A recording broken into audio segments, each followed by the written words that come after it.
ওনার সামনে রেখে আজ থেকে আমি তৃণমূল কংগ্রেস ত্যাগ করলাম, নতুন করে নতুন জীবন শুরু করতে চাই। আমি এখন সেই ব্যাপারটা কিছু বলবো না, সেটা পরবর্তীতে আপনারা নিশ্চয়ই জানবেন। সেটা হয়তো দুদিনের মধ্যে আপনারা জানতে পারবেন, কাল পরশুর মধ্যে জানতে পারবেন আমি কোন দলে যাব, কি করব, সেটা আপনারা জানতে পারবেন। তৃণমূলের দলীয় সূত্রে জানা যাচ্ছে আপনাকে বহিষ্কার করা হবে। হ্যাঁ, বহিষ্কার কি আছে তাতে? বহিষ্কার হতেই পারে, বহিষ্কার আছি। আর অন্য বহিষ্কার থেকেও তো অন্য কাজ করেছি আমি এর আগে। হ্যাঁ, সে তো অবশ্যই তার প্রতি আমার ক্ষোভ কেন, ভাঙড়ের ম্যাক্সিমাম 80% মানুষের ক্ষোভ আছে। সে দীর্ঘ 34 বছর সিপিএম করেছে, তার পরেও এইসব করছে। যাই হোক, সেটা আমি পরপর বলবো। আজকে আমি এইটাই বললাম, এতটুকু বললাম। আপনারা সবাই ভালো থাকবেন, সুস্থ থাকবেন।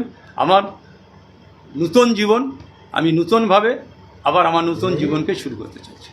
বলছি দলটা সময় আপনাদের বিরুদ্ধে অনেক অভিযোগ করেছিল, অনেক জেলও কেটেছেন।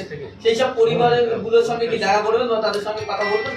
আমি সেই সব পরিবারের সাথে আজকে 3টের সময় আমার বৈঠক, তাদের সাথে দেখা করার কথা আছে।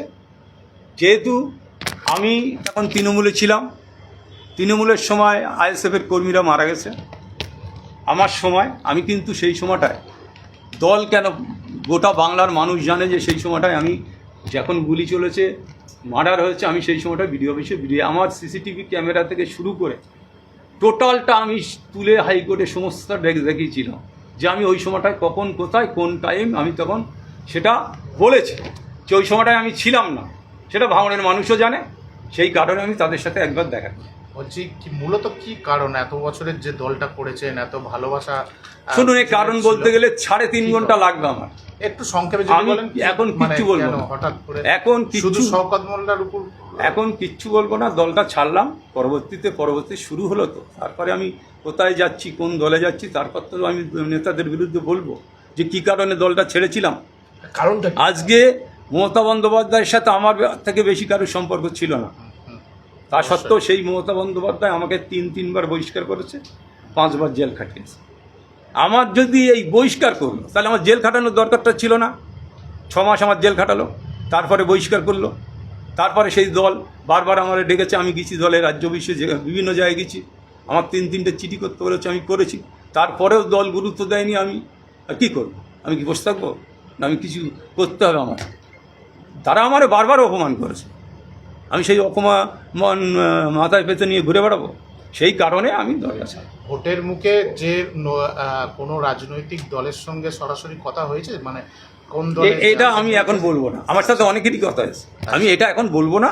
আমি সেটা ঠিক সময় বলবো। আগামী দিনে এটা জানা যাবে কোন দলে, রাজনৈতিক দলে যাচ্ছেন? সেটা আমি তো বলছি যে আমি নতুন করে শুরু করছি। আপনারা দেখতে থাকুন না, দেখুন না, রাজ্যের এমন কোনো মিডিয়া নেই আমাকে ফোন করেনি। আমি সবারই এক কথা বলছি যে আপনারা দেখুন, বড় বড় মিডিয়া যাদের সাথে আমার দীর্ঘদিনের সম্পর্ক, হ্যাঁ, তারাও তো আস্তে আস্তে সব শয়ে ফোন। আমি তাদের বলেছি যে আপনারা দেখুন, আমি আজকে তৃণমূল থেকে বিচ্ছিন্ন, তৃণমূলের কোনো নেতার সাথে আমার সম্পর্ক থাকবে না। আমি তৃণমূল থেকে বিচ্ছিন্নতা হচ্ছি, আমি চলে যাচ্ছি। হয়তো অনেকেই বলছে বহিষ্কার হয়েছে, আর সেই কারণে চলে যাচ্ছে। সেটা কারণ নয়। আমি এর আগে বহিষ্কার হয়েছিলাম 6 মাস। 6 মাসই পঞ্চায়েত সমিতির কাজ চালিয়েছিলাম। আমার কোনো দিন কেউ দল বলেনি, শুধু মোবিলাইজ করার জন্য, মিডিয়াকে করার জন্য। আজও যে বহিষ্কারটা হয়েছে, আমি যে বহিষ্কার হয়েছি, এটা সম্পূর্ণ একটা নেতার কথায়।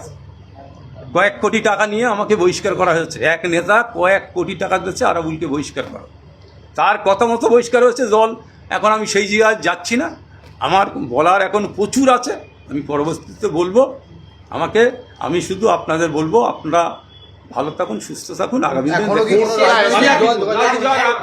বলছি আর